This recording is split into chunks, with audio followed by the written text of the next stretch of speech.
Hello students, welcome to today's flipped lesson. Today we are going to be looking at medieval Europe from kind of a large scale perspective. So in class, what we're going to do is look at the local level. What was happening on at the local level? What was the average person, what was their average person's experiences? But in this video, we're going to look at the larger grand scale.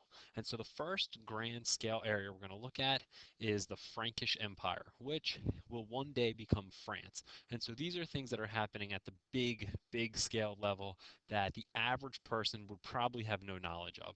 So essentially, what you're looking at here is a time lapse of France's spread, or the Franks, and their spread of power. And you can see that they're going to keep spreading, and then what will happen is eventually the empire will get so big and their leader will die, and it'll be split up amongst three people, three different groups. And so you see that kind of happen here. So that's the Frankish Empire.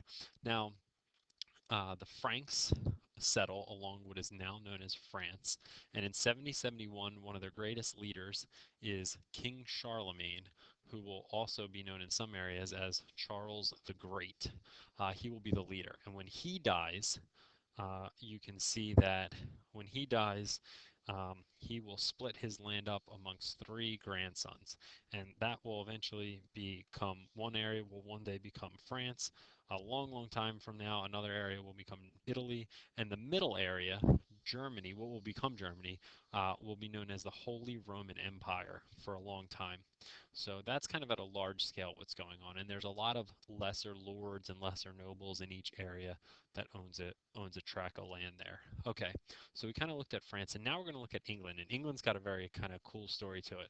One of the first notable rulers of England during the Middle Ages is William the Conqueror, and he's going to take control of England in 1066, and he's going to take almost the entire large island. His great grandson will be John the First, and this is important because under John the First is going to be the king that's forced to sign the Magna Carta, and the Magna Carta is very important. And there is a picture of the Magna Carta, or a copy of it anyway. And so let's talk about what this is and why it's so important. Well, the Magna Carta. It's the first document in human history to place limits on royal power. And this is only in England, by the way, only in England. So the king is not going to be all powerful. There will be a document above him.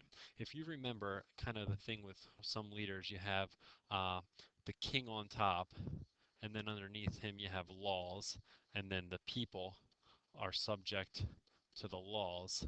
This places the laws, even the laws, are above the king. So it's the first document ever forced on a king by his subjects. So the nobles get together and they say, listen, king, if you still want to be king, you better sign this. And so he doesn't really have a choice and he's forced to sign it. And it's the first document to legally limit the power of the king. And again, this is only in England. So in France, in the Holy Roman Empire, in other areas, kings will have unlimited power. But in England, for the first time, laws are going to be more powerful than the king. So in a simple context, if the king murders somebody and it's against the law, the king can't say, oh, well, I'm the king. Not to say that the king's not still powerful, but he's not above laws. Um, this prevented the king from collecting taxes from the nobles without their consent. So now the king has to ask, essentially, the king has to ask for permission. And that's also kind of a new thing that the Magna Carta does. Also, it said that any nobles accused of a crime are allowed to have a trial with a jury. So that's kind of a new thing. And it guarantees some other rights and freedoms for nobles and free men. Not peasants, but nobles and free men are going to be guaranteed certain rights. And so what you're looking at is kind of like the great-great-grandfather to the Constitution in terms of documents.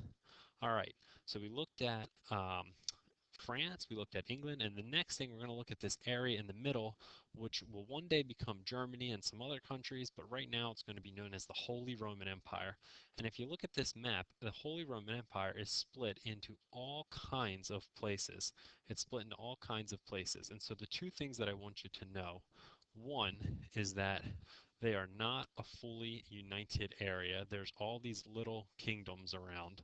And two, although Rome is no longer powerful, the Pope who lives in Rome is still very powerful, especially in terms of Christianity.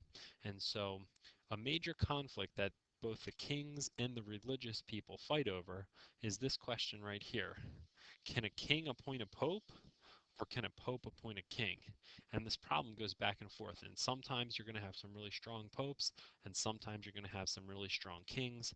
But on the overall, this will always be a conflict as to who has more power.